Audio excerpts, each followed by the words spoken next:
ISKCON ও চিন্ময় দাস, সাম্প্রতিক বিতর্ক ও আন্তর্জাতিক প্রতিক্রিয়া।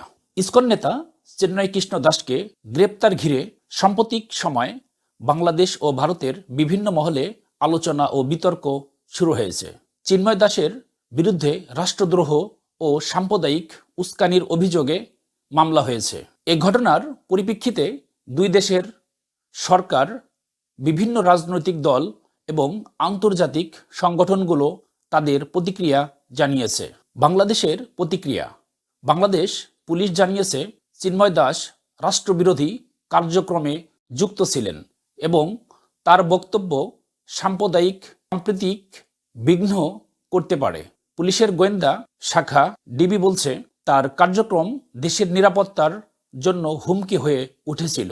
তবে ইসকন বাংলাদেশের মুখপাত্র বক্তব্য ভিন্ন। তার দাবি, সে দাবি করেছেন চিন্ময় গ্রেফতার রাজনৈতিক উদ্দেশ্য প্রণোদিত এবং এটি ধর্মীয় স্বাধীনতার উপরে আঘাত। একই সঙ্গে তার এই ঘটনার দ্রুত সমাধানের দাবি জানিয়েছেন। এবার ভারতের প্রতিক্রিয়া। ভারতের বিভিন্ন মহল থেকে এই গ্রেপ্তারের তীব্র প্রতিক্রিয়া এসেছে। কংগ্রেস পার্টির মিডিয়া ও প্রচার বিভাগের প্রধান পবন খেরা বলেছেন, বাংলাদেশ ধর্মীয় সংখ্যালঘুদের নিরাপত্তাহীনতা গভীর উদ্বেগের বিষয়। চিন্ময় দাসের গ্রেপ্তার এ সংকটের উদাহরণ। ভারত সরকারের উচিত বাংলাদেশের সঙ্গে এ বিষয়ে আলোচনায় বসা। সূত্র Times of India. ISKCON Bharat ও বাংলাদেশ সরকারের প্রতি চিন্ময়ের মুক্তি চেয়ে আহ্বান জানিয়েছে। ইসকনের একজন মুখপাত্র বলেছেন, চিন্ময় দাসের ধর্মীয় কার্যক্রমকে ভুলভাবে ব্যাখ্যা করা হয়েছে। তিনি নিরপরাধ এবং তার মুক্তি প্রয়োজন। সূত্র বাংলা নিউজ 24। আন্তর্জাতিক প্রতিক্রিয়া। জাতিসংঘের মানবাধিকার সংস্থা এই ঘটনাকে মত প্রকাশের স্বাধীনতার সাথে সম্পর্কিত বলে উল্লেখ করেন।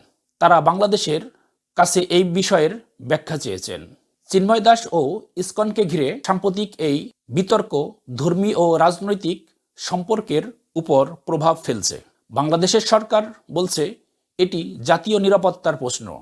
তবে ভারতের বিভিন্ন মহল এটি সংখ্যালঘুর অধিকার হরণের উদাহরণ হিসাবে দেখছে। আন্তর্জাতিক অঙ্গনে ইস্যু দুই দেশের সম্পর্ককে কিভাবে প্রভাবিত করে তা এখন সময় বলে দিবে। দর্শক, আপনার মন্তব্য জানিয়ে কমেন্টে লিখুন এবং ভিডিওটি লাইক দিন, শেয়ার করুন। ভালো থাকবেন। আল্লাহ হাফেজ।